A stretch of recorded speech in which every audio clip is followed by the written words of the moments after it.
In this video, we'll discuss about the mindset of a champion.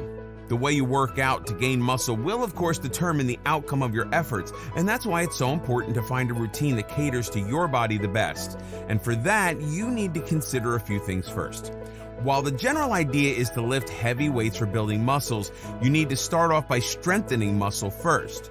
If you're new to this, you may want to engage in some strength and endurance moves before you tackle the weights. For instance, you could start off with some body weight exercises to strengthen muscles and then move on to lifting weights. And of course, as you make progress, you can then add in more weight along with expanding the number of reps as well. Some important considerations when doing so include the following. Choice of exercises. For building mass, low volume training is highly recommended. In broad terms, this training technique prescribes 1 to 8 sets for each muscle group. The session can last anywhere from 20 to 45 minutes.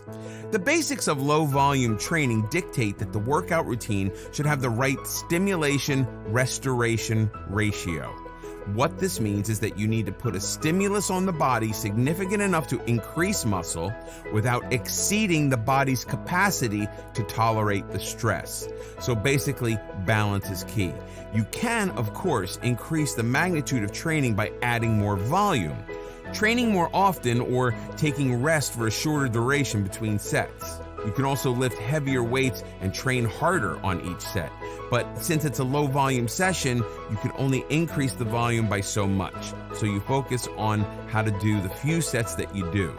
The sets should be stressful enough so that you can only do a few at a time. At best, you should be able to do 3 to 6 work sets for most muscle groups and up to 8 for the back, being a more complex structure. The exercises for beginners, intermediates, and experts are different. You can always start with easier workout routines and then progress to the tougher ones. Number of sets. Low volume workout. One way to engage in a low volume program is to follow the 5-3-1 approach. Before you take this approach, know that your 1 rep max is about the amount of weight you can lift for 1 rep without compromising form. So you need to know your 1 rep max, or 1 RM for squats, deadlifts, bench presses, and military presses. Once you have the numbers, you can move along. You can get to train 3 to 4 times a week and do one of the 4 workouts on your training days. 1. Squat and assistance work. 2. Bench press and assistance work. 3. Deadlift and assistance work. 4. Overhead and assistance work. You perform each workout once every day with rest days in between. Follow the cycle for 4 to 6 weeks, then start over again by increasing your stress load. Now you're at the stage where you don't just pick a heavier weight 5 or 3 or 1 times more per set. Instead, you use 90% of your 1 rep max. This program is best suited for those who are new to weight training and will see the most results. With this system, you can realistically accomplish a goal with every one of your workouts. High volume workout. To take your training to the next level, you can engage in high volume training. This technique allows you to get the most effective pumps with heavier weights. 3 ways to do so include lifting weights more in the same set or rep scheme, lifting the same weight for more reps per set, performing more sets per workout.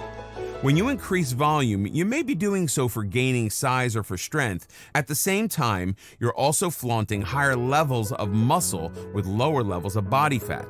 The technique brings together a combination of compound and isolation exercises.